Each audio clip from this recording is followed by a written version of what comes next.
पल में आते पल में जाते, मैंने पल को देखा है।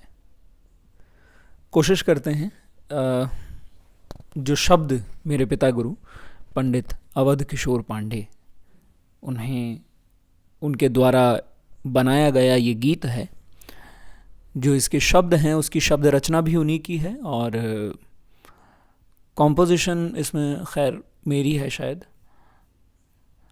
धुन जो है इसकी। तो जैसा कि मैं पहले भी हर भजन, हर एक गीत, हर गज़ल में बताता ही हूँ कि जो शायर, जो लेखक ने सोचा वो हमें पता लगाना हमारे लिए ज़रा मुश्किल हो जाता है। किस मूड में, किस समय में, किस ज़िंदगी के पड़ाव में एक लेखक, एक शायर अपनी अपने विचारों को एक भाषा के ज़रिए व्यक्त करता है। फिर वो किसी भी मीडियम में हो सकता है, वो गज़ल हो सकती है, वो गीत हो सकता है, वो नज़्म हो सकती है। भजन अब तक हम सीखते आए हैं और ये एक गीत है। भजन और गीत का बस इतना सा फ़र्क आप इसमें फ़िलहाल बेसिक समझ सकते हैं कि इसमें किसी ईश्वर की बात नहीं की गई, इसमें कोई आध्यात्मिक बात हो सकती है, लेकिन कोई भक्ति रस नहीं है इसमें, यानी किसी देवी देवता का जिक्र नहीं आएगा। कोई भी हमारे जितने पुराण हैं, शास्त्र हैं, उनका कहीं जिक्र नहीं। बस एक ज़िंदगी को लेके एक फ़लसफ़ा समझाने की कोशिश की गई है कि ज़िंदगी क्या है, कैसे काम करती है, हम कैसे जीते हैं और क्या उतार चढ़ाव होते हैं। ठीक है, तो कोशिश करते हैं एक बार कुछ शब्दार्थ यानी कुछ वर्ड के मीनिंग, ट्रांसलेशंस, और फिर उनके कुछ भावार्थ यानी जो क्या सोच के लिखा गया है। पल में आते, पल यानी क्षण, वो मोमेंट, और पल में जाते, मैंने पल को देखा है, यानी ज़िंदगी को जीते जीते। जब हम जीते हैं तो 3 ही पल होते हैं, देखा जाए तो पल एक ही होता है, लेकिन हम 3 पलों में बांट दे देते हैं। एक पल जो हम जी रहे हैं, एक पल जो बीत चुका है, एक पल जो आने वाला है। जैसे शायद मुझे ध्यान नहीं, लेकिन शायद गुलजार साहब का या फिर किसी बड़े उम्दा शायर का ये शेर है, या 1-2 पंक्तियाँ हैं, 2 मिसरे हैं कि आज वही कल है जिस कल का इंतज़ार तुम्हें कल से था। अब इसमें इतने सारे कल इस्तेमाल हुए। आज वही कल है जिस कल का इंतज़ार तुम्हें कल से था, यानी आज वो कल है जो पास्ट वाला कल, यानी यस्टरडे, बीत गया पल, उस समय। जैसे आज मैं अगर इंतज़ार करूं आने वाले कल का, तो ये जो पल है जिसमें मैं याद कर रहा हूं, ये पल बीत जाएगा और ये बीता हुआ पल हो जाएगा, बीता हुआ कल बन जाएगा। और जो भविष्य में जिस कल की मैं कल्पना कर रहा था कि वो आएगा, वो कुछ समय के लिए मेरा वर्तमान बनेगा, फिर वो भी मेरा अतीत बन जाएगा। तो कुल मिला के पल एक ही होता है, वर्तमान, आज। यही आज हमारा बीता हुआ कल बनता है और यही आज हमारा वो कल है जो हमने सोचा था कि आएगा।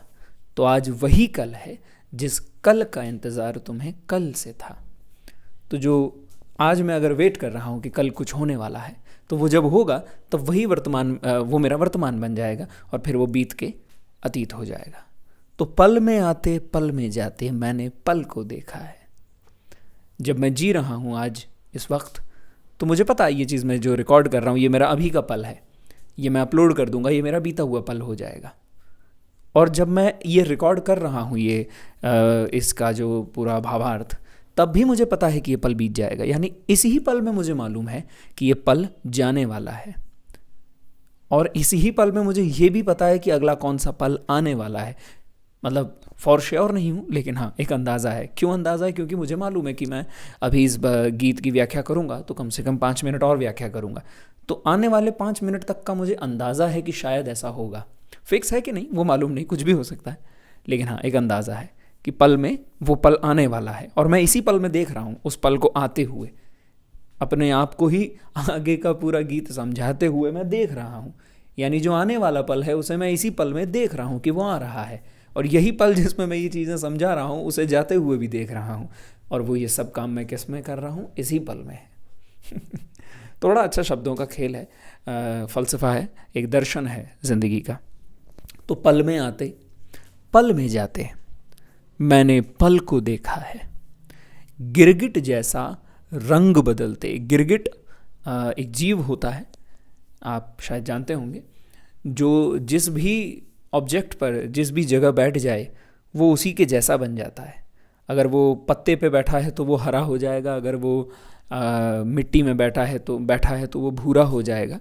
जिस भी ऑब्जेक्ट के ऊपर, जिस भी सामान, जिस भी जगह वो होता है, वो उस जैसा रंग ले लेता है। काले पे बैठेगा तो काला हो जाएगा, पीले पे बैठेगा तो पीला हो जाएगा। गिरगिट, तो गिरगिट रंग बदलता है। और वैसे ये गीत जब आप आगे सीखेंगे तो इसमें आप ये भी देखेंगे कि इस ही पर्टिकुलर जगह में मैंने शुद्ध मध्यम का इस्तेमाल किया है। पूरा जो गीत है वो तीव्र मध्यम यमन में चल रहा है, लेकिन इसी जगह शुद्ध मध्यम आता है क्योंकि रंग बदलता है ना। पल में आते पल में जाते, तीव्र मध्यम। मैंने पल को देखा है, गिरगिट जैसा रंग बदलते। तो यहाँ रंग बदला है, गम ग, है ना। तो ये खैर छोटी सी कॉम्पोजिशन में कुछ एक एक्सपेरिमेंट है। तो गिरगिट जैसा रंग बदलते इस जीवन को देखा है। ये जो लाइफ, ये जो ज़िंदगी हम जी रहे हैं, इसे मैंने गिरगिट की तरह रंग बदलते देखा है। ये कभी तो अच्छी है, कभी बुरी है, कभी इसमें खुशी है तो कभी इसमें गम है, कभी इसमें एक्साइटमेंट है, बहुत उत्तेजना है, बहुत कुछ अच्छा लगता है कि मज़ा आ जाएगा, और कभी ऐसा डल मोमेंट है कि कुछ भी पसंद नहीं आता, है ना। तो ये रंग बदलना ही तो होगा। जैसा पल होता है वैसी ही बदल जाती है ये। खुशनुमा पल हो तो मैं खुश हो जाता हूँ, गमगीन पल हो, दुखी भरे पल हो तो मैं दुखी हो जाता हूँ। ये कैसी ज़िंदगी है। और कोशिश क्या होनी चाहिए कि भले ही बहुत सुखी पल हो, बहुत खुशनुमा पल हो या बहुत ज़्यादा दुखी पल हो, हम एक समान रहें, स्थित प्रज्ञ रहें, एक जैसे। हमारा जो मानस है, हमारा जो मन है, साहिर लुधियानवी साहब का बड़ा अच्छा शेर है कि गम और खुशी का फ़र्क महसूस न हो जहाँ, मैं दिल को उस मकाम पे लाता चला गया। यानी बहुत ज़्यादा खुशी भी नहीं हो रही, बहुत ज़्यादा गम भी नहीं हो रहा, जो गीता का सार है। स्थित प्रज्ञ, सिचुएशन अनुसार आप रहें, लेकिन ज़्यादा खुश या ज़्यादा दुखी नहीं, अपने हाइज़ और लोज़ काट के रखिए। तो गिरगिट जैसा रंग बदलते इस जीवन को देखा है। ये जीवन ऐसा ही है जो गिरगिट की तरह रंग बदलता है। जैसे ही पल बदलते हैं वैसे ही अपना रंग बदलता है, वैसे ही हमारा मूड बदल जाता है, जो नहीं होना चाहिए। एक पल महफिल, एक पल तन्हा। एक पल तो ऐसा होता है जैसे कि महफिल सजी हुई है, भीड़ भाड़, मेरे इर्द गिर्द हज़ारों लोग चहचहा रहे हैं, खिलखिला रहे हैं, हंसी ठिठोली है, खुशी है। और एक पल ऐसा होता है कि अचानक मैं एक तन्हाई को महसूस कर रहा हूँ, ऐसा अकेलापन। आदमी शारीरिक रूप से 100 लोगों के बीच में अकेला नहीं हो सकता, क्योंकि उसके इर्द गिर्द कई लोग होंगे। मैं कभी एक 100 लोगों के कमरे में जाऊं और कहूं मैं तो बड़ा अकेला हूं यहाँ, तो शारीरिक रूप से मैं अकेला नहीं हो सकता, लेकिन मानसिक रूप से मैं एक खाली कमरे में भी उतना ही अकेला हो सकता हूं जितना मैं 100 लोगों के बीच में। मानसिक रूप से जो मेरे गम हैं, जो मेरी तन्हाई है, जो मेरा अकेलापन है, वो मेरे इर्द गिर्द भले ही लाखों लोग हों तब भी मुझे महसूस हो सकती है। तो एक पल महफिल और एक पल तन्हा तुरंत ही पलट जाता है। एक पल महफिल, एक पल तन्हा, बारी बारी आया है, बारी बारी से मिला है मुझे, है ना। कभी खुशी मिलती है तो कभी गम, इधर खुशी तो उधर मिला गम। कैसा जाल बिछाया है, ये कैसा जाल है कि मैं समझ ही नहीं पाता हूँ कि मैं कहाँ जाऊँ और मैं कहाँ खुश रह पाऊँगा, कहाँ मुझे सुकून तसल्ली मिलेगी। क्योंकि महफिल में भी मैं उदास हो सकता हूँ और एक तन्हाई अकेला हूँ तब भी मैं खुश हो सकता हूँ। ये कैसा जाल है, पता ही नहीं चलता ये क्या है। कि महफिल में हूँ तो मुझे खुश होना चाहिए ना, मेरे इर्द गिर्द इतने सारे लोग हैं, हम तो कितना साथ महसूस होना चाहिए, तब भी नहीं होता, तब मैं दुखी हूँ। और अकेला हूँ तो मुझे दुखी होना चाहिए, पर मैं संतुष्ट हूँ, खुश हूँ। महफिल में हूँ तो खुश भी हूँ, ऐसा नहीं है कि हर महफिल में दुखी है आदमी, लेकिन समझ नहीं आता है कि कभी महफिल में भी उदासी होती है और कभी अकेलेपन में भी खुशी होती है, और महफिल में खुशी भी होती है और अकेलेपन में उदासी भी। यहाँ खुशी मिलती है तो वहाँ गम मिलता है, वहाँ वहाँ खुशी मिलती है तो यहाँ गम मिलता है। पता नहीं कैसा जाल है, मुझे नहीं मालूम। तो एक पल महफिल एक पल तन्हा, बारी बारी आया है, इधर खुशी तो उधर मिला गम, कैसा जाल बिछाया है। उलझ उलझ गिरते गिरते मैंने खुद को देखा है, इस जाल में अपने आप को उलझते हुए मैंने देखा। उलझना मतलब फंस जाना, और फिर कहीं फंस जाता है, पाँव अटक गया है तो गिर जाएगा ना व्यक्ति। तो ये खुशी और गम, ये महफिल और तन्हाई, इसके जाल में मैंने खुद को फंसते हुए उलझते हुए देखा है और गिरते हुए पाया है। और गिरा हूँ मैं कन्फ्यूजन में ही गिरा कि क्या है ये और हो क्या रहा है, कैसे जीऊँ, क्या महसूस करूँ, कहाँ जाऊँ, किससे कहूँ। इस जाल में मैंने खुद को फंसते हुए देखा, गिरते हुए देखा है। पल में आते पल में जाते मैंने पल को देखा है। एक पल लगता ये मेरा है, मुझको ही मिलने वाला है। लाखों रुपया कमाया, करोड़ों का घर, ढेर सारा नाम, ढेर सारी शोहरत, ढेर सारा नाम, या फिर किसी से बेइंतहा मोहब्बत, किसी को बहुत दिल टूट के चाहा, और ये लगने लगा कि ये तो मेरा ही है, ये तो मुझे ही मिलेगा। और दूसरे ही पल ये लगता कोई ले जाने वाला है। दूसरे ही पल, अगले ही पल, जैसे ये ख्याल मेरे मन में आता है कि ये मेरा है, सब कुछ मेरा है, सब मुझे ही मिलेगा, दूसरे ही पल लगता है कि नहीं यार,